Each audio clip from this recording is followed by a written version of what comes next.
बार बार यह सवाल पूछा जा रहा है, जो कि कई बार पूछा गया, पर उस पर अभी हम चर्चा नहीं करना चाहते थे, लेकिन अब शायद यह चर्चा करना महत्वपूर्ण है। यह सवाल बार बार उठाया जाता है कि आप कहते हैं कि वह जो दुख को देखता है वह देखने वाला दुख ही है। उस दुख में और उस मैं में जो कि दुख से पीड़ित होता है, कोई विभाजन नहीं है, कोई अंतराल नहीं है। तो यह समझ किसे होती है? वह कौन है जो इस चीज़ को समझता है? इस सवाल का उत्तर देने से पहले थोड़ा सा एक उस पुरानी जो दार्शनिक गुत्थी है उसको समझ लेना जरूरी है कि मुर्गी आई या पहले अंडा। बहुत सारे दार्शनिकों ने इस पर तरह तरह के मंतव्य दिए हुए हैं, लेकिन अगर आप देखें, अगर आप विचार न करें, सिर्फ अवलोकन करें, तो वहाँ जो चीज़ सामने दिखाई देगी वह एक ही दिखाई देगी, जिसे हम कहें कि मुर्गी जो है वह हो चुका अंडा है और अंडा जो है वो होने वाली मुर्गी है। यह अवलोकन में दिखेगा, विचार में नहीं दिख सकता। विचार में एक समय की धारा काम करती है, जिसमें कुछ पहले है, कुछ बाद में है, कुछ पीछे है, कुछ आगे है। लेकिन अवलोकन में यह चीज़ काम नहीं करती है, क्योंकि अवलोकन यदि सम्यक रूप से है तो उसमें समय नहीं होता है। अवलोकन अगर सम्यक रूप से है तो उसमें स्थान नहीं होता है, उसमें दायरा नहीं होता है, स्पेस नहीं होता है। अवलोकन अगर सम्यक रूप से है, ठीक ठीक देखा जा रहा है, बिना त्रुटि के देखा जा रहा है, तो अवलोकन देश काल दोनों से मुक्त होता है। और देश और काल से यदि आप किसी ऐसे तथ्य का अवलोकन करते हैं तो वह अपनी वास्तविकता उघाड़ देता है। तो मुर्गी और अंडा यह दोनों दो चीज़ नहीं है, यह हमारे विकृत अवलोकन यानी सोच विचार के कारण इस तरह से दिखाई पड़ता है। अब हम आते हैं इस प्रश्न पर कि वह कौन है जिसे दुख और दुख के बोधकर्ता या दुख के सताए हुए केंद्र का बोध होता है, पता चलता है। वस्तुतः यह सवाल उठाने में हमारी पौराणिक जो संस्थागत संस्कारग्रस्तता है वह आड़े आती है। हम सब लोगों को यह सिखाया गया है कि हम एक ऐसी चीज़ हैं जो कि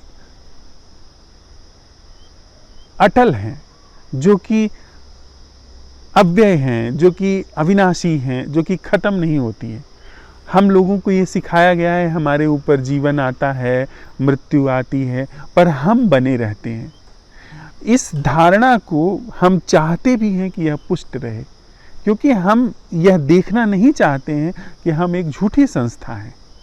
तो इसके लिए हमने पुराणों से, शास्त्रों से बल लिया हुआ है कि यह जो मैं है, यह मैं आत्मा, यह एक ऐसी चीज है जिसका नाश नहीं होता है।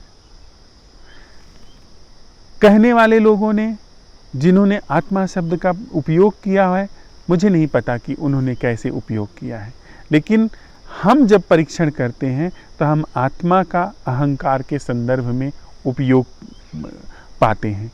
हमारे अंदर आत्मा जो उपनिषदों में कहा गया है, शायद उस संदर्भ में उस ढंग से प्रयोग में न लाई जाती हो। हम सीधे अहंकार के संदर्भ में, मैं संस्था के संदर्भ में ही आत्मा का भी उपयोग करते हैं। कम से कम इस दृष्टांत में तो ऐसा ही है। जब आप यह कहते हैं कि वह कौन है जिसे दुख और दुखी होने के एकत्व का बोध होता है, तो यह उसी तरीके से मैं के केंद्र को सत्यापित करना है जिस तरीके से दूसरी जगहों पे हम मैं के केंद्र को सत्यापित करते हैं। आत्मा या वह जो शास्त्रोक्त कथन है उसकी हम बिल्कुल भी उसमें हम प्रवेश नहीं करना चाहते हैं। उसके लिए संभवतः कभी भिन्न तरीके से हम उसका परीक्षण करेंगे। न हम शास्त्रों को स्वीकार कर रहे हैं, न अस्वीकार कर रहे हैं।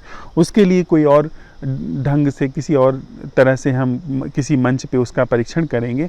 लेकिन यहाँ पे जब कोई यह कहता है कि वह कौन है जिसे पता चलता है कि दुख और दुखी एक है, यह सरासर ऐसा ही कथन है जैसे कि कौन है जो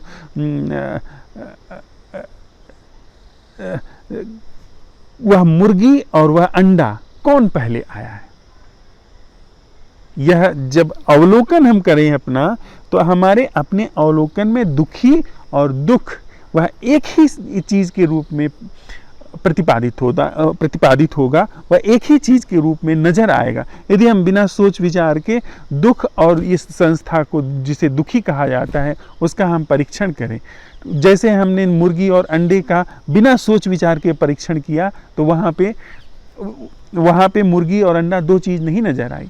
लेकिन यहाँ पे जब हम परीक्षण करते हैं तो हमारे आग्रह बहुत ही मजबूती से वहाँ बैठे हुए हैं, जो चाहते हैं कि हम सत्यापित हों कि हम बने हुए हैं। क्योंकि कोई भी व्यक्ति इस तथ्य को स्वीकार नहीं करना चाहता है कि वह झूठ है।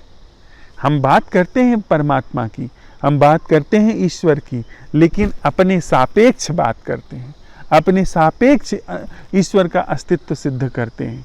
हमारी सारी भक्ति की गाथाएं, हमारे सारे पूजा पाठ, हमारी सारी नमाज, वह अपने सापेक्ष ईश्वर को या उस अविनाशी सार्वभौम सत्ता को सिद्ध करता है। हम कभी भी इस बात को स्वीकार करने के लिए तैयार नहीं होते हैं कि हम ही झूठ हैं, हम ही कृत्रिम हैं।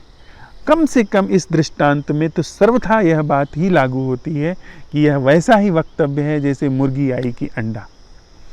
दुख को देखने के लिए, दुख और दुखी को देखने के लिए किसी मैं की कोई ज़रूरत नहीं है, किसी भी भिन्न संस्था की कोई ज़रूरत नहीं है।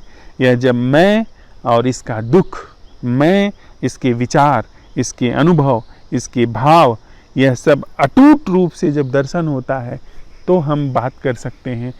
वहाँ पे जो पाया जाता है, वहाँ पे जो शेष होता है, जो कि अनुभवों से परे है, जो कि विचारों से परे है, उसे अगर कोई नाम देना चाहे तो उसे शायद कुछ नाम दिया जा सकता है।